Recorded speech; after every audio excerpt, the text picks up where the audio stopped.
네, 산자부 장관님. 네, 의원님. 네, 지금 오늘 의원님들이 대부분 그날 12.3 사태 때 당시의 얘기를 하고 있습니다. 네, 장관님은 아까 현안 보고에서 주로 경제 현안에 대해서 쭉 얘기를 하셨지만 이렇게 정치적 불확실성이 생긴 이유가 뭔지는 아시잖아요. 네. 그죠? 12.3 네. 사태 때문입니다. 네, 그렇습니다. 그리고 지금 이 자리에서 우리가 이 현안 질의를 하는데 여기에서 무엇보다도 중요한 게 왜 12.3 사태에 대해서 질의를 하느냐. 그래서 이해 못 하십니까? 그것은 알고 계시죠? 네, 물론. 왜 그렇다고 생각하십니까? 지금 뭐그 국가적으로 굉장히 큰 지금 영향을 미치고 있는 상황이라서 바로 그 사태는 헌정 질서를 문란시킨 사태이기 때문입니다. 그리고 그날 사실은 1차적인 배리어가 어디에 있었어야 되느냐. 국무회의에서 막았어야 되는 겁니다. 맞습니까? 틀립니까? 네, 정상적인 그죠? 국무회의가 있었으면 아마 네. 국무회의에서 고성이 오가더라도 거기서 막았어야 되는 거예요. 그런데 그것을 못 막았기 때문에 국회에서 그 난리가 났고 우리나라가 이렇게 지금 물론 국회가 다행히 막았지만 이 난리가 난 겁니다. 그래서 국무위원들은요. 그냥 단순하게 자기 분야만 열심히 하는 그냥 전문가 기술자들이 아닙니다. 여러분들은 헌법기관들이에요. 그런데 어떻게 해서 나는 관계가 없다는 식으로 얘기를 하십니까? 저희가 관계가 없다고 말씀드린 적은 없습니다. 마치 이것을 수사 중이니까 우리하고 관계가 없어서 나는 그것의 당부에 대해서 얘기할 수 없다. 이렇게 얘기하시면 안 되는 겁니다. 비상계엄의 선포 요건을 헌법상의 요건을 모르십니까? 한번 얘기를 해보세요. 그 즉시 통지라고 국무회의의 심의를 거쳐서 그 발동되는 경우에는 즉시 절차적인 거고요. 실질적인 거 나와 있지 않습니까? 전시사변 또는 그에 준하는 사태, 전시사변 또는 그에 준하는 사태가 있었습니까? 그날 누가 봐도 없지 않았습니까? 그건 상식적인 겁니다. 그러니까 모두가 나서서 바짓가랭이라도 붙잡고 말렸어야 되는 거 아닙니까? 그 이상한 정신세계를 가진 사람을 한 사람을 못 막아서 이 난리가 나는 게 말이 됩니까? 그리고 그날 국회에 난입한 군인들을 한번 보십시오, 여러분. 명령을 따라야 되니까 들어와야 되고 들어와서 난입하라고 하고 체포하라고 하니까 문을 깨고 들어오긴 했는데 차마 어떻게 할 수는 없고 그 왔다 갔다 하면서 그들의 머릿속에서 얼마나 많은 괴로움이 있었겠습니까? 그 수많은 군인들과 그 사령관들은 무슨 죄를 지어서 그 사람들은 이제 완전히 인생뿐만이 아니라 엄청난 중죄를 지고 내란죄 공범으로 전부 다 큰 중형벌을 당하게 될 겁니다. 우리나라 이 군대가 어떻게 될 겁니까 이게? 이거를 여러분이 못 막으신 거예요. 국무회의에서 못 막으신 거예요. 그래서 우리는요. 아까 누가 얘기하셨죠. 어떻게 그렇게 많은 의원들이 달려왔냐. 그래요. 저도 그날 씻고 있었어요. 씻고 있었는데 자려고 그거 보고는 달려왔습니다. 100km 넘게 밟아라. 달려와서 다 막고 있으니까 어떤 분들은 담을 넘고 저는 몸싸움에서 들어왔습니다. 우리는 어떻게 될지 모르지만 사실은 목숨 걸고 들어온 거예요.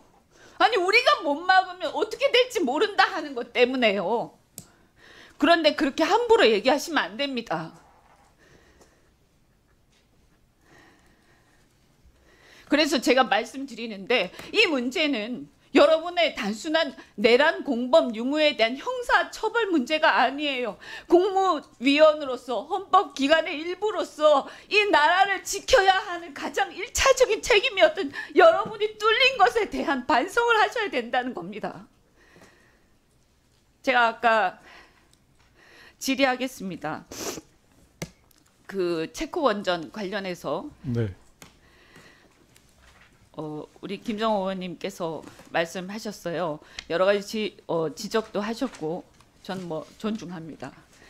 그런데 어쨌든 우리 민주당 지도부에서는 내란 극복 특위에서도 우리 경제와 산업이 안정적으로 진행될 수 있도록 뒷받침하겠다라는 네.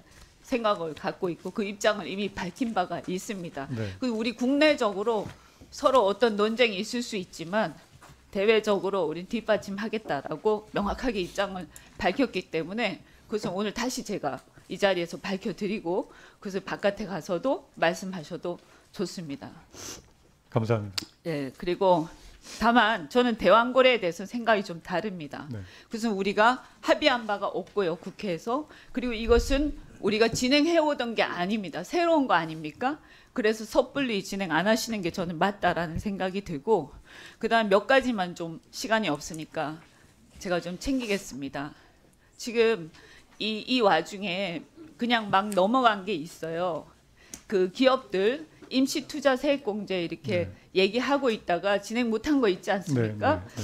그거 만약에 안 챙기고 그냥 넘어가게 되면 IRR이 문제가 돼요. 네. 그죠? 네. 아시죠? 네. 그래서 투자 의사 결정이 다시 재고가 되고 2025년도에 투자가 지연되거나 네. 취소될 수 있습니다. 네. 그리고 이게 몇 조 원의 규모가 될 수가 있어요. 그죠? 그래서 이것을 꼭 챙겨서 산업부에서 이거는 뭐 기재부 소관이긴 합니다만 산업부에서 챙기셔야 한다. 이 네. 말씀 드리고 네, 그렇게 그다음에 석유화학 구조조정 시급하지 않습니까? 네. 그런데 그 구조조정 지금 지연되고 있지 않습니까? 지금 이 사태로 지금 난리 났어요. 그죠? 산자부 장관님 꼭 챙겨주세요. 예, 조만간에 그 대책 발표할 예정입니다. 예. 그리고 장관님 그 제가 하나만 여쭙겠습니다. 그 장관님이 안 가셨잖아요. 근데 그 네, 국무회의에 네, 네, 못 안 갔습니다. 가셨는데 네. 가시기 전에 연락은 받으셨잖아요. 네, 받았습니다. 그 누구한테 언제 받으셨습니까? 대통령실로부터 연락을 받아서 제가 그 급하게 택시 타고 가다가 중간에 네. 뭐, 혹시 총리한테서 네. 그날 미리 연락 받으신 적이 전혀 없습니다. 8시나 9시 전혀 없었고요. 그 대통령실에서 연락 받았을 때도 무슨 사안인지 모르고 저희는 밤늦게 그 소집이 돼서 저희는 이제 저쪽 외국이랑 뭐 이렇게 협의를 할 때는 밤늦게 하는 경우들이 많기 때문에 혹시 뭐 외국이랑 무슨 뭐 이런 게 터졌나라고 생각을 했었습니다. 장관님이 제 요금 말씀드릴게요. 장관님도 안 가셨지만 나중에 다 보셨을 거 아닙니까? TV로. 네. 그러면 뭔가 발버둥 치셨어야 됩니다. 나중에 불이익을 받더라도 그렇지 않습니까? 공무위원이시잖아요. 네. 다 공동 책임 가지고 있다고 생각합니다. 네, 우리 존경하는 우리 이현주 의원님, 네, 수고하셨습니다. 다음은 존경하는 박영수 의원님, 네, 질의해 주시기 바랍니다.